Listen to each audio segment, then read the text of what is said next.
À tous, comme nous l'avons vu dans le cours précédent, l'important n'est pas où l'on vient, mais l'important c'est où on va.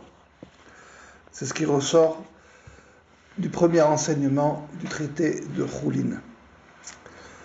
Même si la chose a été faite un Shabbat ou un jour de Kippour, c'est pas grave, c'est quand même valide. Néanmoins, si la situation dans laquelle on est, à savoir le temps dans lequel on est favorable, c'est toujours mieux. Donc aujourd'hui, nous sommes la veille de Shabbat. Et donc c'est une situation dans laquelle, ce soir, avec l'aide du ciel, avant la Shkia, on va faire Kabbalat Shabbat, et on va sortir pour pouvoir recevoir la Shrina à l'extérieur. Et juste avant de terminer Kabbalat Shabbat, avant la tombée de la nuit, c'est très important, parce qu'après c'est terminé, elle n'est déjà plus là, on va lire le Shir HaShirim. Bien évidemment, comme on doit faire la mitzvah au mieux, et dans la voie au mieux, c'est-à-dire dans la voie centrale, dans la voie dans laquelle le courant est le plus fort, qui va d'un bout à l'autre, dans lequel il n'y a pas d'interruption. On va la lire sur un claf, sur un parchemin. Et dans Shir HaShirim, il y a quelque chose qui s'appelle Kol Dodi, la voix littéralement de mon bien-aimé. Donc c'est une voix. Vous savez tous que le Shir HaShirim, le cantique des cantiques, c'est en soi un midrash, c'est en soi une parabole. Et en réalité, ce n'est pas une parabole, ce sont énormément de paraboles qui sont à l'intérieur. C'est pour ça qu'il peut parler à plusieurs degrés. Et sur plusieurs sujets. Et une des choses qu'il y a à l'intérieur, c'est la voix de mon bien-aimé. Donc si vous faites attention, vous allez voir que dans le Shir HaShirim, il y a 5 versets, 5 phrases, qui mentionnent cette voix. Je vous les ai envoyés. Le premier est dans le 2e chapitre, verset 8, 2e chapitre, verset 12, 2e chapitre, verset 14, puis 5e chapitre, verset 8, et 8e chapitre, verset 13, qui est finalement la fin du Shir HaShirim, parce qu'immédiatement après, il y a marqué Berar Dodi, sortons, fuyons mon bien-aimé. Donc c'est bien mon bien-aimé ici qui est marqué, qui ressemble à une biche ou à un faon, et allons vers les montagnes parfumées. Donc la dernière voix, juste après, c'est ça qui est dit, c'est la fin du Shir HaShirim. Qu'est-ce que c'est quoi le premier pasouk? C'est la voix de mon bien-aimé, Kol Dodi. Le voici, il vient, sautant sur les montagnes, bondissant sur les collines. Deuxième pasouk, des bourgeons, Nitsanim, c'est pas vraiment des fleurs, ce sont des fleurs qui sont en bourgeons, apparaissent sur la terre, le temps de chanter est arrivé, et la voix de la tourterelle se fait entendre dans nos campagnes. On voit ici encore une voix. Troisième pasouk de 14, ma colombe, qui te tient dans les fentes du rocher, qui te cache dans les parois escarpées, fais-moi voir ta figure, fais-moi entendre ta voix, donc la voix. Car ta voix est douce et ta figure est agréable. Chapitre 5, verset 2, j'étais endormi, mais mon cœur veillait, c'est la voix de mon bien-aimé qui frappe. Dofek, il y a une pulsation. Et le passouk continue, donc il y a ici une voix qui frappe. Ouvre-moi, ma sœur, mon amie, ma colombe, ma parfaite, car ma tête est couverte de rosée, mes boucles sont pleines de gouttes de la nuit, c'est la fin de la phrase. Et la dernière, toi qui habites dans les jardins, les amis, les compagnons, Chaverim, sont attentifs à ta voix, fais en sorte que je l'entende. Je vous le dis en français parce que je vous l'ai envoyé en français. Donc ici aussi, voix qu'on entend. Donc, avant d'aller plus loin, si vous faites attention ici, il y a 5 voix. 5 voix. Et c'est la voix de mon bien-aimé, bien qu'il n'est pas marqué dans tous les versets mon bien-aimé, mais c'est cette voix-là. En hébreu, Dodi, mon bien-aimé, Dodi, Dalet Vav, Dalet Yud. C'est la composition du premier et du dernier et du nom du grand architecte. Donc c'est la voix qui est en résonance, et dans le premier et dans le dernier et, qui correspondent à deux mondes, deux constructions, et qui est en résonance. Si vous retournez le mot voix, kol, dans sa racine, à savoir deux lettres, kouf, lamed, vous obtiendrez le mot kad, 24, comme la cruche vers l'amphore. 24, comme les 24 vertèbres dans la colonne vertébrale de l'homme, qui ont une indépendance. Les autres n'ont pas d'indépendance. Donc c'est une voix qui se fait entendre dans les deux mondes, et entre les deux et il y a un vav, ce sont bien la voix du col, les 24, la voix de l'axe central, qui dans l'homme est la colonne vertébrale, dans le monde, c'est aussi une forme de colonne vertébrale, mais elle est différente, qui se fait entendre. Donc, on va essayer de voir, assez brièvement, comme je vous l'ai dit, comme une voiture qui passe et qui montre à travers la fenêtre quelques paysages, qui montre ses voix. La chose qui ressort naturellement, sans faire aucun effort, c'est la dernière. La dernière, elle dit en hébreu, Ayoshevet Beganim, qui réside dans les jardins, au pluriel. Pourquoi les jardins? Parce que la voix, celle-là, elle est directement en résonance avec le jardin d'en bas et le jardin d'en haut. C'est pour ça qu'a marqué les jardins. Chaverim, les compagnons, comme les compagnons que Rabbi Shimon avait dans sa chevra, comme les nôtres. Mais Vakshim les kolar, ils réclament ta voix. Ashmieni, ils veulent l'entendre. Ils veulent que tu la fasses entendre. Donc ça, il y a une différence.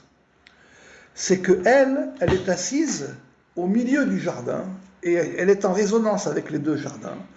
Et les chaverim, ils sont autour, ils veulent entendre sa voix. Donc ça, il y a une grande différence avec les autres voix. Ça, c'est ce qu'on appelle ici la voix centrale. Donc il y a 4 voix, comme les 4 fleuves, comme les 4 cerveaux de l'homme, comme les 4 saisons de l'année, comme les 4 directions. Et il y a une voix centrale. Sur la voie centrale, Ayoshevet, elle est assise. Où est-ce qu'elle est assise? Dans les jardins. Et les compagnons, donc ils sont assis avec elle, j'aimerais vous dire autour d'elle, mais si on veut être très réellement méticuleux, c'est pas marqué, mais ça s'entend. Autour d'elle, ils demandent sa voix, ils veulent que sa voix se fasse entendre. Et ça, c'est une grande différence avec les autres. La voix ici, c'est la voix de la Shrina. C'est la voix du maître d'œuvre, du grand architecte. Celle qui a construit ce monde. Dieu a dit, Vayomer Elohim, Dieu dit, et Vayechen, et ce fut ainsi. Chen, c'est le Chen de la Shrina, Sheye Chen. Donc voilà que le roi Salomon nous enseigne qu'il y a une voix centrale, et autour d'elle, 4 autres voix. 4 autres voix. Et ces voix, elles se font entendre dans ce que nous avons reçu de l'Écriture. Et c'est à nous de les entendre. Et elles sont différentes. Et donc, la première voix, on va la prendre ensemble en hébreu, elle dit comme ceci.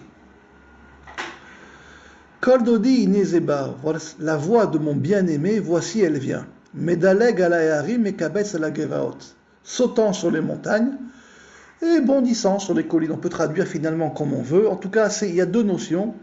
Ce sont des notions qui sautent. Ça saute. Donc ici, Kol dodi inezeba, la voix de mon bien-aimé, elle vient. Elle vient, mais il n'y a pas marqué qu'elle se fait entendre. Retenez ça. Elle vient, mais il n'y a pas marqué qu'elle se fait entendre. Et ça veut dire quoi? Elle vient, elle saute. Et entre les sauts, il y a forcément un vide. Donc, on va entendre dans l'écriture la voix de la Shrina, mais on ne va pas l'entendre, juste elle vient. C'est à nous de la faire entendre. Mais elle a sauté. Donc il faut être attentif à ce saut.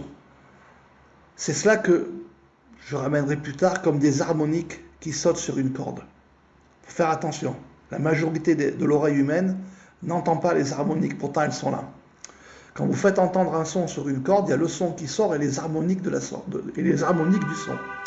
Ces harmoniques, vous ne les entendez pas, mais elles sont là. C'est ce qu'a marqué ici. Donc il va falloir faire attention dans l'écriture aux choses qui sautent, et qui néanmoins ne se font pas entendre, mais elles sont là.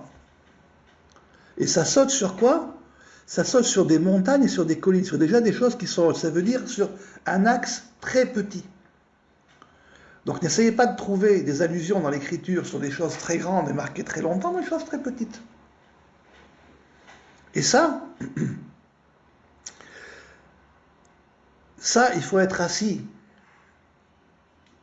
à côté d'un maître qui, lui, va vous les faire voir dans l'écriture. Peu importe l'écriture, ça peut être la Torah, ça peut être le Tadar, ça peut être la Mishnah, la Gemara, le Zohar, le Harizal, le Rashash ou le Torah Tracham, peu importe. C'est quelque chose qui vient et qui saute. Il faut être attentif à cette chose-là. Et entre les deux, il y a forcément un vide. Et finalement, si on fait attention et qu'on regarde, on a l'impression qu'il n'y a aucun rapport. Il y a un truc qui met un pied quelque part sur un endroit très petit, puis ça saute, puis on ne le voit pas, puis il remet un pied. Et donc c'est pour ça qu'ici que cette voix ne se fait pas entendre, juste elle vient. Iné Zeba. C'est juste ça. Ça, c'est un des 4 aspects de l'écriture dans lequel on peut voir la Shrina. Deuxième aspect, la deuxième voix dans l'ordre dans lequel elle est marquée dans le Shir HaShirim. Anitsanim nir'u ba'aretz. Des bourgeons se font voir sur la terre. Et azamir agia. Le temps de chanter est venu. Vekol ator est la voix de la tourterelle. Ici, c'est la bien-aimée, mon bien-aimé qui est appelé une tourterelle. Nishma be'artsenu, se fait entendre sur notre terre. Donc ici, il y a une chose qu'on s'appelle les bourgeons. Donc on peut les voir, mais ce n'est pas encore une fleur. C'est pas encore une fleur. Et le temps de chanter, et azamir agia, le temps de chanter est venu.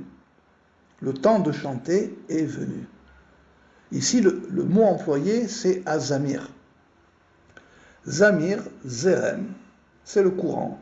Yudke, du yud qui est dans le ke. Mais ce courant du yud qui est dans le ke, il n'y a pas encore le vav. C'est juste un point.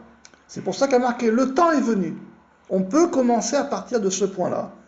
Et c'est pour ça qu'a marqué Vekol ator, c'est la voix de la tourterelle. C'est pas la voix de mon bien-aimé. C'est une voix d'un animal. Agréable, mais un animal. C'est pas encore une voix d'homme. Donc, c'est un autre aspect. C'est un aspect dans lequel on voit des bourgeons. Et azamir, le temps du zérem, du yud qui est dans le quai, du courant du yud qui est dans le quai, il est venu. Mais ce qu'on va entendre, c'est une voix qui se fait entendre sur notre terre, mais qui n'est pas réellement encore une voix d'homme. Parce que des fois, des choses arrivent, elles se font entendre, mais le temps n'est pas encore venu. Donc il faut savoir attendre. Ça, c'est pas par rapport pour pouvoir expliquer l'écriture. C'est une conduite. Aussi, sur ces 5 choses-là, il y a 5 conduites. Et une des conduites ici, c'est de même si on fait entendre la voix, c'est la voix d'une colombe. C'est pas la voix du dodi. C'est pas la voix du bien-aimé. Donc il faut savoir entendre. Même si la chose est agréable. Il faut savoir entendre. Des fois, on pense que des choses sont venues, le temps est venu, mais attention, il faut quand même prendre le temps d'entendre. Ça, c'est un autre aspect. On voit des choses. Alors là, ici, c'est la Shrina qui commence à se faire entrevoir. Et elle se fait entrevoir, finalement, par un aspect dans la nature. Donc c'est proche de l'homme, mais ce n'est pas non plus l'homme. Donc ici, c'est un deuxième aspect qui vient,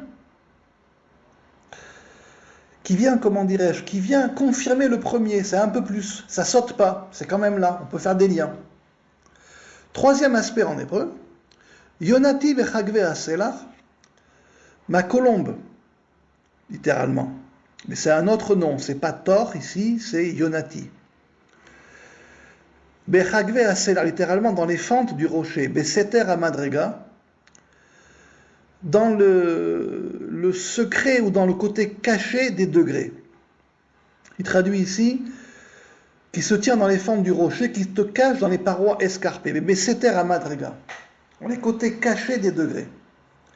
Areni et Marirach, montre-moi ta face.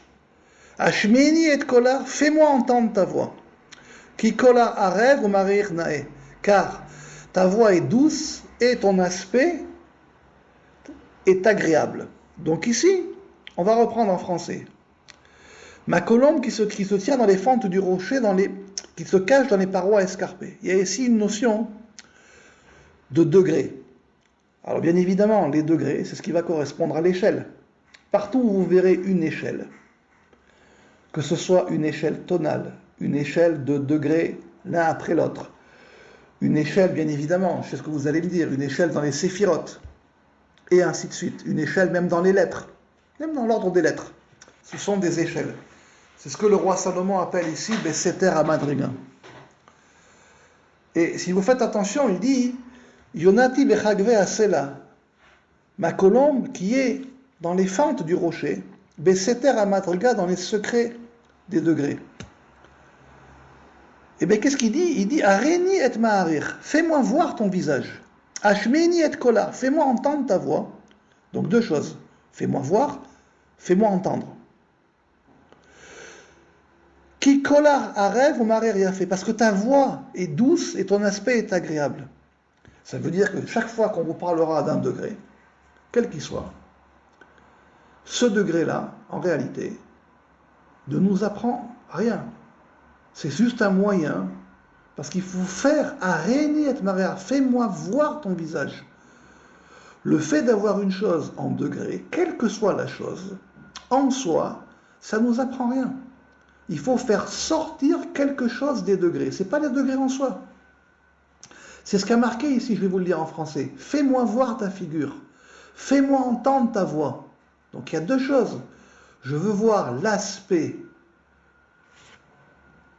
que tu as, et je veux voir ta voix. Ton aspect est agréable et ta voix est douce, à condition qu'on le fasse sortir des degrés.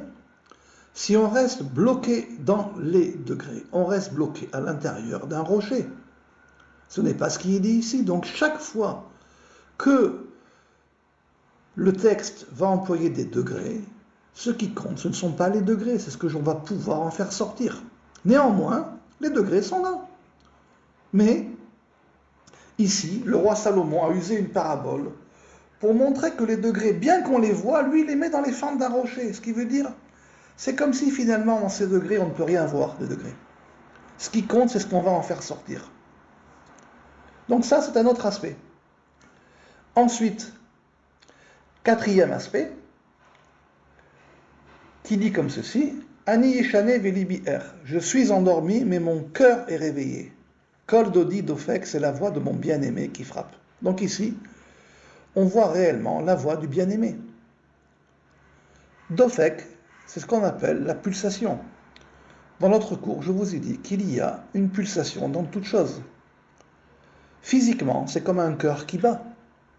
C'est comme la résonance de Schumann sur la Terre, la pulsation qu'il y a dans le globe terrestre qui part du noyau central, comme le Yud à l'intérieur du He. Donc ici, il dit « je suis endormi », ça veut dire qu'il n'est pas réveillé, il n'arrive pas, mais son cœur est réveillé. Néanmoins, il y a une chose qui est encore réveillée. Et cette chose qui est réveillée, bien que la personne est complètement endormie, elle frappe. Elle frappe. Donc si elle frappe, il y a une rythmique. Donc dans l'écriture, il va falloir être attentif à la rythmique.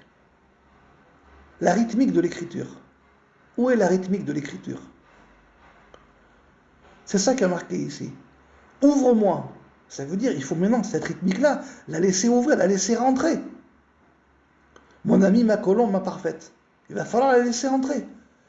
Car ma tête est couverte de rosée, mes boucles sont pleines des gouttes de la nuit, ce sont les gouttes qu'on reçoit à la moitié de la nuit. Car là où la pulsation commence, c'est à la moitié de la nuit, comme je dis dans le dernier cours. Celui qui veut prendre une force pour ses midot, ça se fait à la moitié de la nuit, avec 2 brachot spécifiques sur les 18. Ainsi est la voie centrale pour la réparation des midot. Donc ici, il y a quelque chose qui s'appelle la pulsation, le rythme, dans l'écriture. Et pour ça, il faut être capable d'ouvrir. Et cette pulsation, elle est déjà en nous. Je suis endormi, ça veut dire que je ne la vois pas, mais mon cœur, lui, il est réveillé, mon cœur, il entend. Ça veut dire qu'il y a des choses qu'on peut entendre, même si finalement on est endormi, on ne les voit pas, mais on sait que c'est comme ça. Parce que ça frappe. Il y a une pulsation. Et après, donc ça c'est encore un autre aspect et aussi une autre conduite, et après il y a le 5e degré. À Yoshevet Beganim, qui est assise dans le jardin, et les compagnons demandent ta voix à la faire entendre. Donc ici, ce n'est même pas la voix de mon bien-aimé, c'est ta voix. C'est ta voix qu'on veut entendre. C'est pas la voix qui est cachée dans les degrés, non, c'est ta voix. Et c'est celle-là qu'on veut entendre, c'est le lachon shomea qu'on veut entendre. Donc ça, c'est lorsqu'on a atteint la voie centrale. Quand on est sur la voie centrale, bien que ce soit le dernier qui est écrit ici, la fin étant un début, on se place au milieu et on peut expliquer les 4 autres voies dans l'écriture. C'est ce qui a été fait dans le livre que je vous enverrai sur le Zohar, justement, sur le Shir HaShirim, sur un passage. Et ça, vous le trouvez partout. Donc, l'effort qu'il faut faire, la force qu'il faut faire dans l'étude, c'est celle-là. C'est celle-là. C'est reconnaître ces 4 voies par rapport à la voie centrale. Si vous n'avez pas de maître, vous ne le ferez jamais. Et oubliez de le faire tout de suite. Parce que c'est au-delà d'un entendement humain. Il faut s'asseoir avec un maître. Et où est-ce qu'on s'assoit ici? Qu'est-ce qu'il y a marqué? Beganim, dans les jardins. Si vous faites attention, la majorité des choses qui ont été dites dans le Zohar, elles ont été dites dans la nature. Dehors, ils étaient toujours en chemin, quasiment tout le temps. Pas tout le temps, mais quasiment tout le temps. Quand Rabbi Shimon, il veut leur dévoiler la grande hydra, il prend ses compagnons et il les amène dans une grotte dans la nature, mais je ne comprends pas, il ne pouvait pas les mettre ailleurs, il ne pouvait pas les mettre dans son Beth Midrash, non. Il les amène autour d'un arbre. Une discussion dans la Hydra Rabbah. Si vous voulez, je vous enverrai le texte. Quand vous regardez la vie du Harizal, il était tout le temps dehors avec ses amis. Tout le temps dehors. Le matin, il faisait la tfila. Après la prière, il étudiait un peu de Gemara au Beth Midrash. Et après, immédiatement, il sortait. Tout le temps dehors.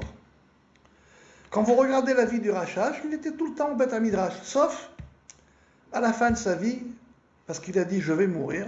Je sais que l'année prochaine, je ne serai plus là. Donc c'est lui qui l'a su. Il a décidé du jour dans lequel il partirait, comme Rabbi Shimon. Et il a pris son fils.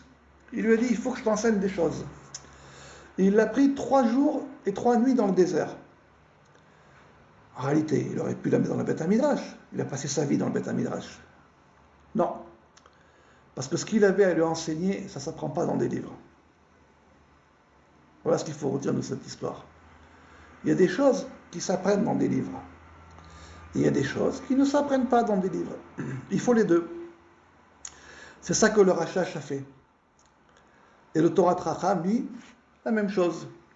Et après ces 5 versets-là, il y a le dernier qui dit, Bérardodi, fuyons mon bien-ami, mon bien-aimé. Toi qui ressembles à une biche ou à un fan, allons vers les montagnes parfumées. Donc là aussi, il y a la notion de sortir. C'est pour ça qu'après, une fois qu'on a eu le Shir HaShirim, dans un claf, on sort, parce que c'est la suite du pasouk, fuyons, sortons, pour recevoir la Shrina. Il faut le faire avant le coucher du soleil. Il faut terminer Kabbalat Shabbat avant le coucher du soleil. Donc voilà, ces 5 voies. Donc l'essentiel de l'étude, c'est de voir l'aspect de la Shrina, 4 aspects, plus une voie centrale, dans toute chose. Dans toute chose. Il y a dans la Torah 4 aspects. Pshat, Remez, Drash, Shod. Et dans chaque aspect, Ce sont des aspects de la Shrina qu'il va falloir prendre. Ce que je vous ai dit, laissez la mer là où elle est. Et qu'est-ce qui s'élève de la mer vers le ciel? Juste un peu d'eau, quelques aspects de l'eau. Ce sont ces aspects qui sont là. Et avec ces quatre aspects-là, c'est là que la voie centrale va être tracée. Avec ces quatre aspects, elle va être tracée. Si déjà, on n'a pas ces aspects, on n'arrive pas à les voir, on n'arrive pas à les entendre, on n'arrive pas à les faire sortir, mais il y a encore moins de voie centrale. Donc déjà, il va falloir aller étudier des chachamim qui, eux, ont déjà montré certains de ces aspects. Et ce n'est qu'après que la voie centrale est possible. Si vous n'allez pas sur ces sages qui montrent certains de ces aspects, la voie centrale n'est pas possible. C'est la raison pour laquelle, sur les cours précédents, on m'avait posé des questions sur le rachat. Je rappelle que je ne réponds jamais sur un autre. Donc ne me posez pas des questions sur des autres, et ceci et cela. Ça s'appelle que vous êtes encore en dualité. Je vous ai dit, le rachat est interdit, à part le Harizal, et uniquement Rabbi Chaim Vital, même pas les élèves, il les a interdits. Il a interdit tout ce qu'il y avait avant. Et il a dit, c'est uniquement ça, point final. Donc ne posez pas des questions, et le reste, et ceci, et cela. Ce n'est pas pour moi. Ce n'est pas ainsi que le Rashash a dressé la voie centrale, et encore moins le Torah Tracham. S'ils l'ont dit, ils avaient leur raison. La raison, l'une des raisons, pas toutes les raisons, elle est là. Donc soyez gentils, ayez l'aimabilité de ne plus me poser ce genre de questions.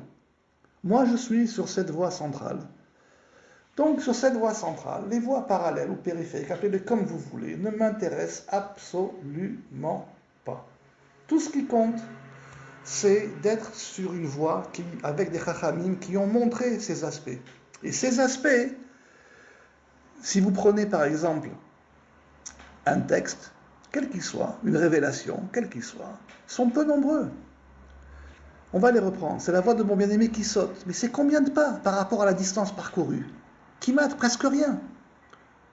Donc cette chose qui saute, si vous faites attention, ça peut être parfois dans le Zohar une lettre, un mot. Pareil dans le Talmud. Ça peut être par moment un mot, une petite allusion, de rien du tout. Des fleurs qui apparaissent sur la terre, quelques bourgeons. Il y en a un peu plus, je suis d'accord avec vous.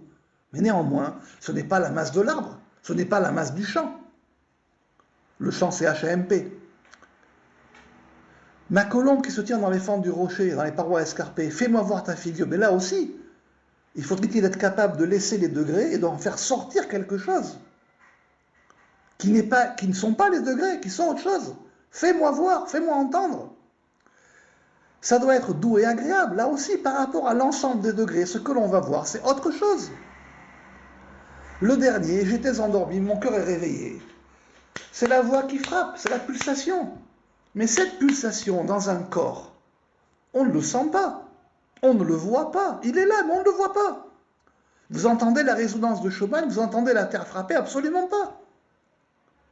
Donc toutes ces choses relèvent, on pourrait presque dire du subtil. Presque. C'est à la frontière entre ce qui est écrit et ce qui n'est pas écrit. Retenez ça, entre ce qui est écrit et ce qui n'est pas écrit. Et c'est en ramenant ces quatre éléments et en leur trouvant une route. Le fait de les trouver n'est pas suffisant. Il faut les trouver et leur donner une route. Et à partir de là, on peut dire Ayoshevet Beganim, toi qui t'assises dans les jardins, entre les deux haies, Dodi. Parce que tu es le Vav, tu es le col, tu es ces 24 harmoniques, tu es la colonne vertébrale. À ce moment-là, fais-nous entendre ta voix, mais pas avant. Donc voilà, je termine avec ça. Ce cours, un vendredi, exprès la veille du Shabbat, pour être en harmonie justement avec le temps et avec la route, puisque vous m'avez demandé un cours sur Darkei Atenua, qui est la voie centrale. Donc voilà pourquoi je tenais à faire ce cours uniquement là avant Shabbat, pour que la semaine prochaine, vous puissiez prendre le temps de vous asseoir et écouter Bizrat Hashem, quelques cours sur Darkei Atenua. Comme je vous l'ai dit, il n'y aura pas un cours sur tout Darkei Atenua. Et il y a 4 commentaires sur Darka Athénoa, dans lesquels ces voix se font entendre. Ça, je vous laisserai les étudier. Ils sont en hébreu, je vous laisserai les étudier. Moi, je serai comme cette voix qui est assise au milieu des jardins. Et avec l'aide du ciel, je vous ferai entendre la voix centrale. Après, à vous d'aller voir sur les commentaires et d'essayer, avec ce que vous avez entendu ici, d'avoir un œil sur les commentaires. Voilà la voie de l'étude, voilà la voie centrale. Je vous souhaite un Shabbat Shalom à tous. À tous, comme nous l'avons vu dans le cours précédent, l'important n'est pas où l'on vient, mais l'important c'est où on va. C'est ce qui ressort du premier enseignement du traité de Choulin.